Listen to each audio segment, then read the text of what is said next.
اپنے گھروں میں تھوڑا حوصلہ قناعت لائیں۔ حضرت عائشہ صدیقہ رضی اللہ تعالیٰ عنہ فرماتی ہیں ایسا نہیں تھا کہ ہمارے گھر کے اندر مال نہیں آتا تھا، اللہ کے فضل سے بڑا کچھ آتا تھا، لیکن فرماتی ہیں ہم اثار کر دیا کرتے تھے۔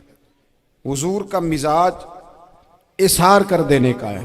یاد رکھنا، شمع سے اگر کئی شمع جل جائیں تو اس کی روشنی میں کبھی کمی نہیں آتی، ہزاروں دیے بھی جل جائیں تو یہ دیے ماند نہیں پڑتے۔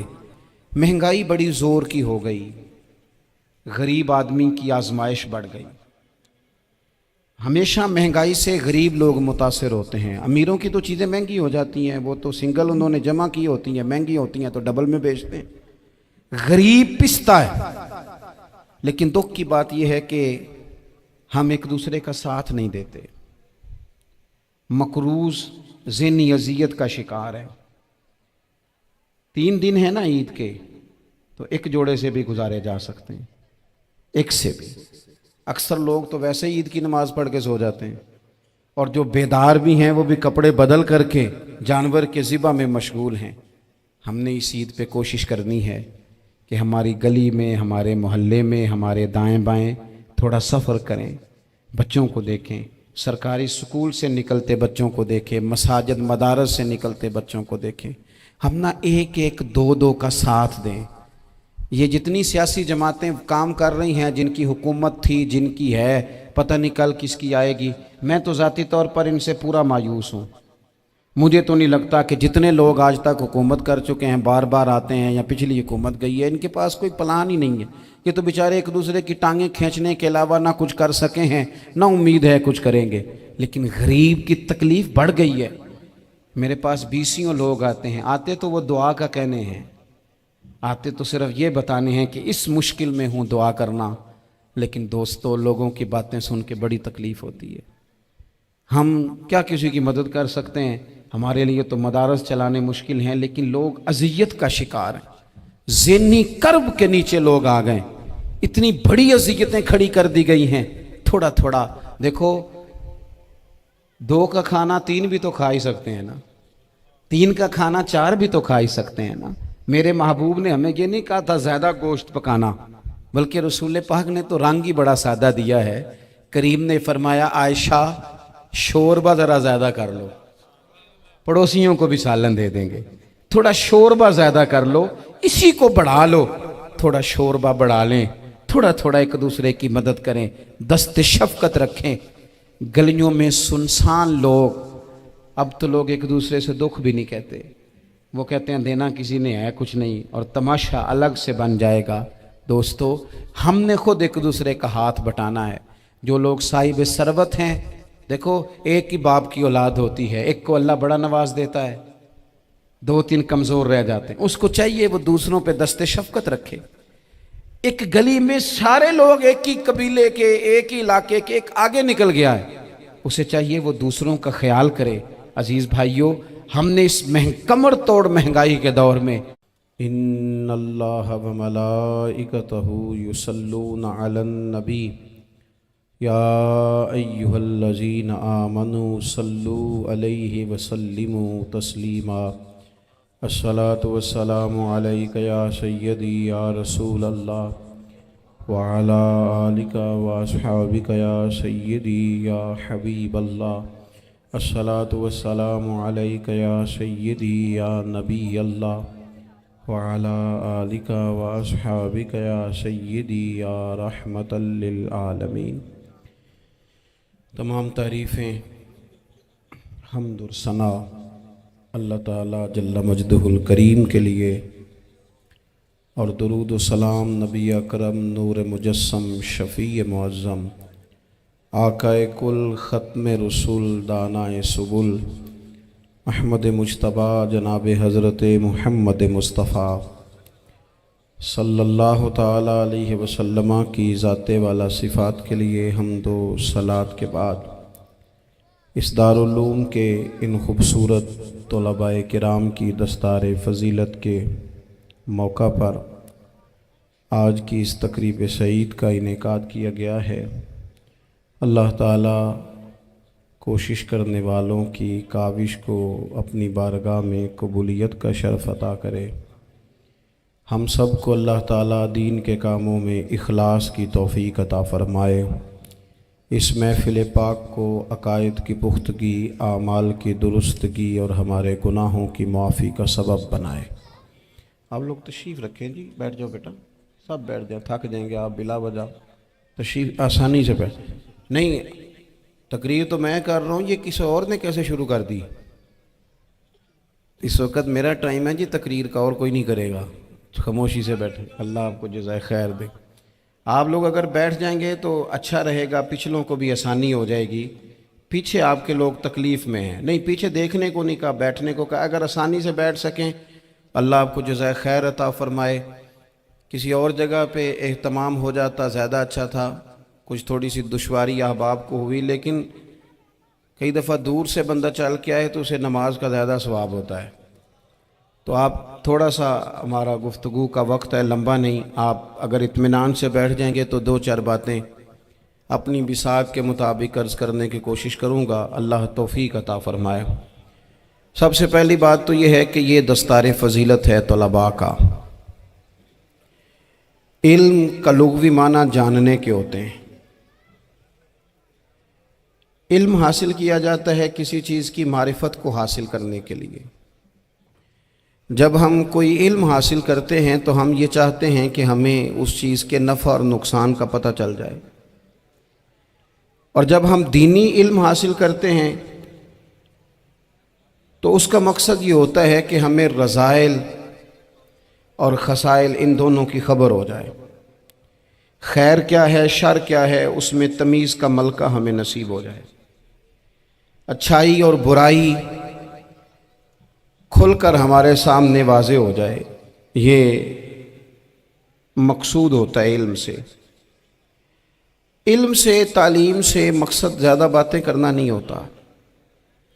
ایک آدمی بہت زیادہ باتیں کرتا ہے تو شاید بڑا عالم ہے، ایک شخص بہت زیادہ گفتگو کرتا ہے تو اس کے پاس معلومات زیادہ، ایسا نہیں، بلکہ حضرت عبداللہ ابن مسعود رضی اللہ تعالیٰ عنہ سے جب کسی نے پوچھا تھا کہ بڑا عالم کون ہوتا ہے، تو آپ فرمانے لگے جو رب سے زیادہ ڈرے وہ بڑا عالم ہے۔ اور دلیل انہوں نے یہ دی کہ اللہ کریم نے قرآن مجید میں فرمایا ہے کہ انما یخشی اللہ من عبادہ العلماء، اللہ کے بندوں میں سے جو عالم ہیں وہ رب سے ڈرتے ہیں۔ تو دینی تعلیم، اس کی معلومات حاصل کرنے کی کوشش کریں، صحیح کریں۔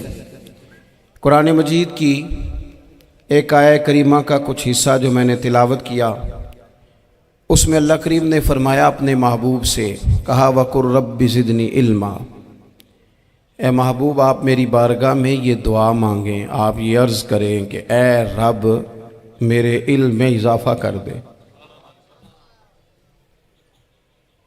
اے مالک میرے علم میں اضافہ کر دے۔ بہت ساری چیزیں ایسی ہوتی ہیں جن کی زیادتی ٹھیک نہیں ہوتی، وہ زیادہ ہو جائیں تو نقصان کرتی ہیں، لیکن علم ایک ایسی چیز ہے کہ جس کے بارے میں رب کریم نے کہا کہ محبوب آپ دعا مانگیں کہ آپ کو زیادہ علم دیا جائے۔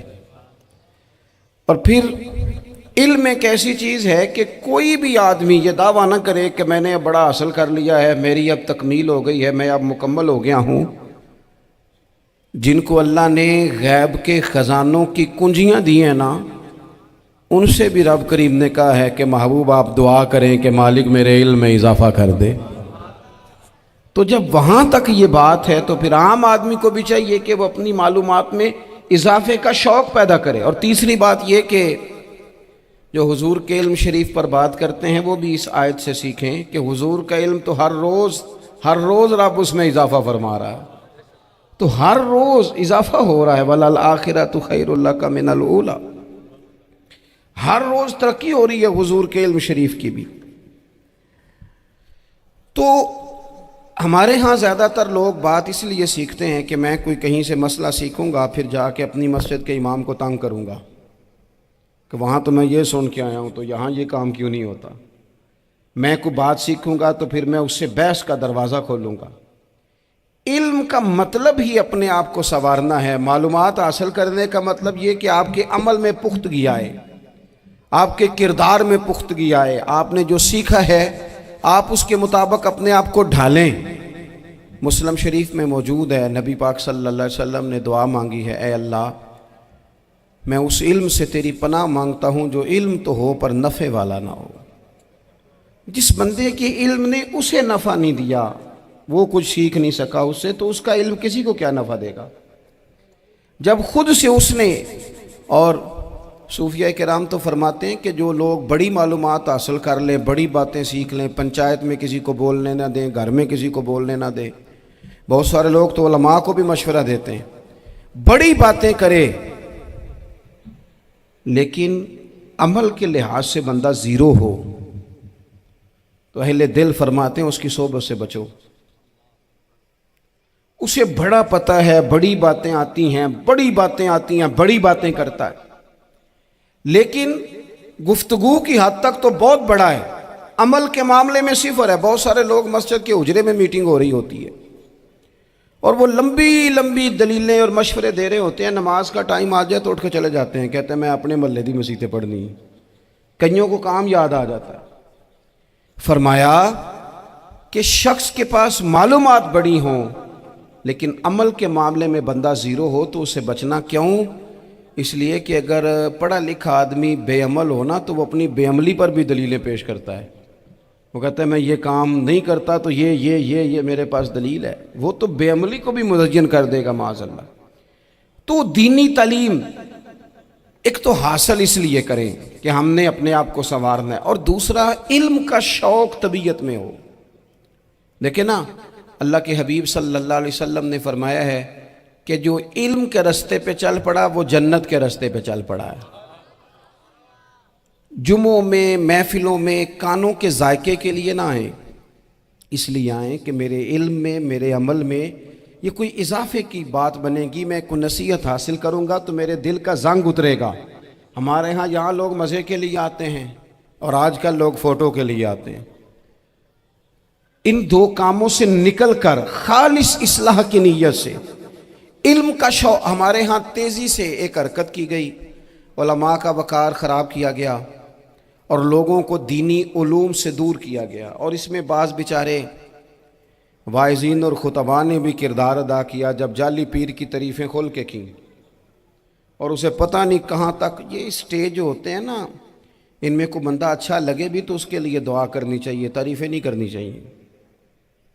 تعریفیں اس کا کوئی فائدہ نہیں ہے اس بندے کو تو دعا کا فائدہ ہے. اگر آپ کو اچھا لگ رہا ہے تو اسے دعا دیں, اس سے زیادہ کچھ نہیں کریں. اور ہمارے ہاں جناب وہ نقیب محفل بیچارے کی شامت آ جاتی ہے اگر تعریفیں تھوڑی کرے تو, کہتے ہیں انہوں تو نام ہی نہیں لینا ہوں. اور بھائی اس کے نام لینے سے آپ کا قد اونچا ہوتا ہے. تو علم اور عالم ان دونوں چیزوں سے قوم کو دور کیا گیا. دینی تعلیمات کا فقدان ہے. جو میٹرک تک لوگ 60-70 کتابیں پڑھ جاتے ہیں انہیں بھی قرآن پاک ٹھیک سے نہیں پڑھنا آتا, دور کیا گیا. آپ مجھے بتائیے, چلیں ایک مسجد ہی آپ دیکھ لیں, اس مسجد کے اندر اگر ایک طرف ایک عالم دین مشکاہ شریف کھول کے بیٹھے ہوں, حدیث پاک کا درس ہو رہا ہے, یا بہار شریعت کھول کے بیٹھے ہیں, فقہی مسائل بیان کیے, اور اسی مسجد میں ایک بابا جی جبہ پہن کے تگڑا سا بڑی سی پگڑی باندھ کے اور 500 دانے والی تسبیح لے کے بیٹھے ہیں. اب ایک بندہ اندر آتا ہے تو وہ کدھر جائے گا, عالم کی طرف کہ بابا جی کی طرف؟ وہ کیوں جا رہا ہے بھلا بابا جی کی طرف؟ وہ اس لیے کہ ہم نے اسے یہ بتایا ہی نہیں کہ جس طرح سبحان اللہ سبحان اللہ سبحان اللہ پڑھنا عبادت ہے نا, اسی طرح دارابا پڑھنا بھی عبادت ہے. اسے ہم نے بتایا نہیں کہ جب تک علم کے رستے میں رہنا بھی عبادت ہے, جب تک اسے یہ سمجھ نہیں نہ آئے گی کہ جس طرح وظائف کی کتاب پڑھنا عبادت ہے اسی طرح مشکاہ شریف پڑھنا بھی عبادت ہے, حدیث بخاری کا درس لینا بھی عبادت ہے, مسلم شریف کی احادیث پر اپنے اساتذہ سے بیٹھ کر دروس پانا بھی عبادت. جب تک یہ پورا مزاج دیکھیں نا, نبی پاک صلی اللہ علیہ وسلم نے فرمایا رات کی ایک گھڑی بھر دین سیکھ لینا ساری رات نفل پڑھنے سے بہتر ہے. اب ہمیں سمجھنا چاہیے کہ کتاب پڑھ کے بھی بندہ رب رسول تک پہنچ سکتا ہے. کتاب و سنت رستہ آسان کرتے ہیں، لیکن ہمارے ہاں کیا مزاج دیا گیا ہے، بابا جی کے پاس چلو، ضرور جائیں بابا جی اگر نیک ہیں تو منع کوئی نہیں کر رہا، لیکن جو سوچ ہمیں حضور نے دی ہے ہم نے اسی سوچ کے مطابق اپنے معاملات کو ترتیب دینا ہے نا. اب ایک بات میں نے آپ سے پوچھی اور آپ نے کہا قوم ساری بابا جی کی طرف جائے گی. حدیث پاک کس طرح ہے؟ اللہ کے محبوب مسجد شریف میں تشریف لائے، دونوں جانب لوگوں کے حلقے بنے ہوئے ہیں، لوگ بیٹھے ہوئے ہیں. ایک حلقے میں لوگ اللہ کی یاد کر رہے ہیں، ذکر ہو رہا ہے. ایک حلقے میں بیٹھ کے ایک عالم کتاب و سنت کا درس دے رہے ہیں، ایک صحابی اور باقی سن رہے ہیں. خاص توجہ کریں نوجوان میری بات پر. رسول کریم صلی اللہ علیہ وسلم دونوں کے بیچ کھڑے ہو گئے اور کریم نے فرمایا دونوں محفلیں خیر کی ہیں، دونوں ہی حلقے خیر کے ہیں. اور پھر حضور فرمانے لگے مجھے چونکہ رب نے استاد بنا کے بھیجا ہے، میں چونکہ معلم بن کے آیا ہوں، یتلو علیکم آیاتنا ویزکیکم، میں چونکہ کتاب و سنت کی تعلیم کے لیے آیا ہوں. یہ لفظ کہتے کہتے حضور اس جماعت میں بیٹھ گئے جو دین پڑھ اور پڑھا رہی تھی. حضور وہاں بیٹھے جہاں بات دین کی ہو رہی، جہاں لوگوں کو اللہ رسول کی بات بتائی جا رہی. تو جمعے میں وقت پہ آئیں، اپنی دینی معلومات مضبوط کریں اور اپنے لیے مضبوط کریں. میں آپ کو بڑے درد سے یہ بات عرض کرتا ہوں، اگر دن میں 100 لوگ مسئلہ پوچھتے ہیں نا شریعت کا، تو ان میں 95 لوگ وہ ہوتے ہیں جو طلاق کا مسئلہ پوچھتے ہیں. والد صاحب نے، بیٹی کے والد صاحب نے 2 مہینے پہلے آرڈر دیا ہوتا ہے فرنیچر کا. بیٹے کی شادی ہو تو مہینہ پہلے شیروانی والے کو بھی کہنا پڑتا ہے، گاڑیاں بک کرانی پڑتی ہیں، میرج ہال بک، یہ سارے لوازمات ہم کرتے ہیں.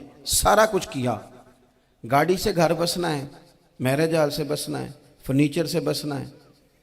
ہم نے سارا کچھ ان کو بتایا، لیکن کاش 2 گھنٹے بچی کسی معلمہ کے پاس جاتی، بچہ کسی استاد کے پاس جاتا، نکاح طلاق کے مسئلے بھی سیکھتے. میں دعوے سے کہتا ہوں اگر ہمیں پتہ چل جائے کہ 3 طلاقیں اکٹھی نہیں دینی چاہیے، کیونکہ دے دیں تو ہو جاتی ہیں، اگر ہمیں سمجھ آ جائے کہ نہیں دینی چاہیے، یہ مسئلہ بیان ہو، اور یہ والے مسئلے ہم محفلوں میں بھی نہیں بیان کر سکتے، اس لیے کہ لوگ کہیں گے مسئلہ تو وہ بیان کریں جس پہ نعرے لگیں گے. آپ قوم کو یہ کیا بتا رہے ہیں، یہ تو چھوٹا عالم بتاتا ہے معاذ اللہ اس طرح کی باتیں، تو بڑی بڑی کوئی نقطے کی بات بتائیں. وہ اس طرح ہمارے ہاں وہ 1 گھنٹہ پہلے نہیں کہتے تگڑے ہو جو میں جملہ دینے لگا، وہ پتہ نہیں جملہ آ رہا ہے کہ ایٹم بم آ رہا ہے، تیار ہو جاؤ، جو میرا جملہ ضائع نہ کرنا، ادھر بھاگ کے چلا گیا ادھر بھاگ کے آ جاؤ. اللہ جانے وہ جس طرح کبھی لگتا ہے نا پٹاری سے، اللہ جانے کیا نکلے گا. میں جملہ دینے لگا ہوں تو میں کہتا ہوں تو آرام سے بیٹھ کے بھی جملہ دے دے، تیرے جملے سے کیا نکلے گا. اور تو جملہ نہ دے، ہمیں کوئی آیت دے، تو جملہ چھوڑ ہمیں کوئی حدیث پاک سنا. یعنی ہر نقیب، ہر خطیب، ہر نعت خواہ اٹھ کے کہتا ہے سارا قرآن ہی حضور کی تعریف ہے. اور بھئی اگر سارا قرآن حضور کی تعریف ہے تو چند آیتیں پڑھ دے پھر. تو نے پڑھی تو ایک بھی نہیں اور تو کہتا جا رہا ہے سارا قرآن ہی حضور کی تعریف ہے. یہ والی تعریف بھی تو سنانا قوم کو، جو یہ بچے ان کے استاد انہیں سکھا رہے ہیں اور یہ سیکھ رہے ہیں، اس طرف بھی تو سفر کریں. تو میرے عزیز اگر لوگوں کو مسائل کا پتہ چلے تو سینکڑوں گھر بچ جائیں تباہ ہونے سے، بڑے بڑے گھر بچ جائیں. لیکن مسائل نہیں آتے. میرے پاس مسئلہ پوچھنے کے لیے کچھ لوگ آ گئے تو 4-5 سال کا بچہ بھی تھا جس کے والد نے غصے میں اپنی بیوی کو 3 طلاقیں دی تھی. تو چھوٹا سا بچہ، کپڑے بھی پھٹے پرانے، اور حالت بتا رہی تھی کہ غریبی ہے. تو جب میں نے مسئلہ بتایا کہ 3 طلاقیں ہو گئی ہیں تو واپس جانے لگے. تو بچہ مجھ سے کہتا ہے، دیہاتی آدمی تو کہنے لگا مولوی صاحب میری اماں تے نانی کہنی اسن پوچھ کے آئی آپ کہ ہن اسی علیحدہ ہی رہنا ہے. تو اس بچے کی نونہال کی وہ کیفیت دیکھی تو میں رو پڑا. میں نے کہا یار یہ بچہ بیچارہ ماں باپ کے ہوتے ہوئے یہ یتیموں جیسی زندگی گزارے گا کیونکہ باپ نے طلاق دے دی. کس طرح مسائل نہیں بتائے لوگوں کو، تعلیم سے آگاہی نہیں کیا. اور اس میں بہت بڑا ظلم ہے ان لوگوں کا بھی جو جنازے پہ کھڑے ہو کے تو کہہ دیتے ہیں میری طرح کے لوگ، اچھے علماء کی بات نہیں کرتا، وہ کہہ دیتے ہیں دیکھو جن لوگوں کو جنازہ نہیں آتا، بھئی آپ نے کس دن عشاء کے بعد کلاس لگائی تھی جنازہ سکھانے کی؟ یہ تو آپ نے کہہ دیا لوگوں کو قرآن کی ٹھیک نہیں آتا، تو یہاں تو بیچاری بیبیاں جن کو صحیح پڑھنا نہیں آتا وہ مشن بنا لیتی ہیں کہ میں نے اتنے 100 کو قرآن پاک پڑھانا ہے، بیوہ ہو گئی ہوں، طلاق یافتہ ہو گئی ہوں، ساری زندگی قرآن پڑھاؤں گی۔ ہم کیوں یہ مشن نہیں بناتے؟ کیوں اس طرف سفر نہیں کرتے؟ ایک تو دینی معلومات میں، دینی علوم میں اپنے آپ کو لگائیں اور ذوق پیدا کریں کہ جو چیزیں مجھے نہیں آتی میں نے وہ سیکھنی ہے، جو معاملات مجھے نہیں آتے میں نے ان کی طرف سفر کرنا ہے۔ ایک تو اپنا یہ مزاج بنائیں، اور جب آپ دینی علوم سیکھتے ہیں تو پتہ ہے کون سا منظر قائم ہوتا ہے؟ منظر وہ بنتا ہے کہ حضرت ابو ہریرہ بھی دین سیکھا کرتے تھے، حضرت عبداللہ ابن عمر بھی اصحاب صفہ میں رہا کرتے تھے، حضرت انس بن مالک بھی رہا کرتے تھے، اور ایسا منظر بنتا ہے کہ حضرت سیدہ خدیجہ الکبریٰ رضی اللہ تعالیٰ عنہ فرماتی ہیں سیدہ فاطمہ حضور کی گود میں بیٹھی ہوتی تھی اور نبی پاک سے باتیں پوچھتی تھی اور حضور انہیں بتا رہے ہوتے تھے۔ سیدہ عائشہ حضور سے دین کی باتیں پوچھتی۔ چوتھا حصہ ہماری فقہ کے اصول حضرت فاطمہ کی، حضرت عائشہ صدیقہ کی مرویات پر مبنی ہیں۔ اگر ہماری بچیاں چھوڑ دیں ڈائجسٹ پڑھنا، چھوڑ دیں ادھر ادھر کی مووی دیکھنا، اور وہ کتاب و سنت پر آ جائیں تو بہت سارے مسائل ایسے ہیں جو الجھنے سے پہلے ہی سلجھے ہوئے ہوں۔ دینی تعلیم کا مزاج اور ذوق۔ اور دوسری آیہ کریمہ میں نے تلاوت کی، اللہ کریم نے قرآن مجید میں فرمایا یا ایھا الذین آمنوا قوا انفسکم واہلیکم نارا، اے ایمان والو خود بھی دوزخ کی آگ سے بچو اور اپنے گھر والوں کو بھی بچاؤ۔ او والد، وہ ماں جو بچوں کو بھوک سے بچانے کے لیے محنت کرتی ہے، ان کو مایوسی سے بہت سارے ماں باپ ایسے ہوتے ہیں جن کے پاس کپڑے لینے کے پیسے نہیں ہوتے عید پہ۔ کیوں؟ اذان شروع ہوگی جی، اذان سنیں جی۔ عزیز بھائی، جس طرح ہم اپنے بچوں کو دیکھیں، بہت سارے ماں باپ کے پاس گنجائش نہیں ہوتی، لیکن اس نیت سے کہ بچوں کے دل ٹوٹ جائیں گے، عید پہ کیسے گزارا کریں گے، مشکل سے بھی کپڑے خرید کے دیتے۔ اس طرح ہم اپنے بچوں کو بھوک سے، پیاس سے، مایوسی سے بچاتے ہیں۔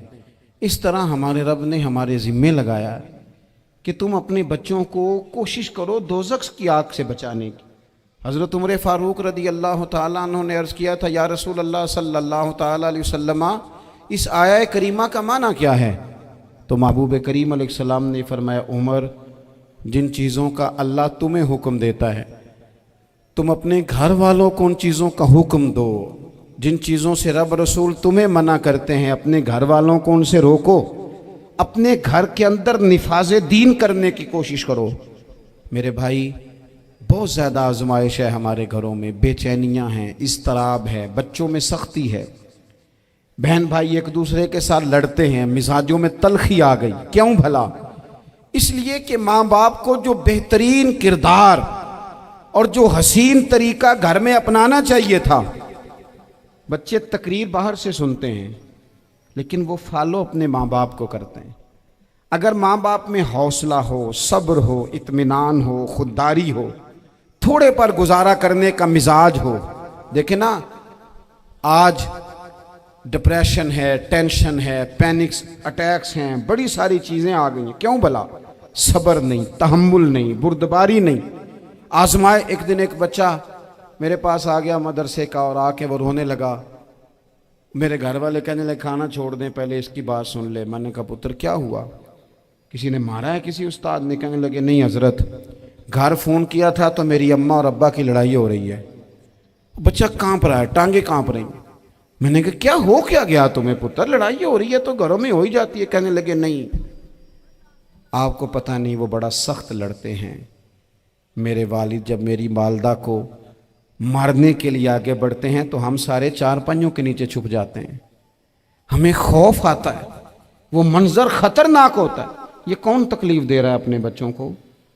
یہاں بیٹھے ہمارے ہاں میلوں دور رہتے تھے اس کے گھر والے، تو وہ تکلیف میں تھا، تو گھر میں کیا کیفیت ہوگی؟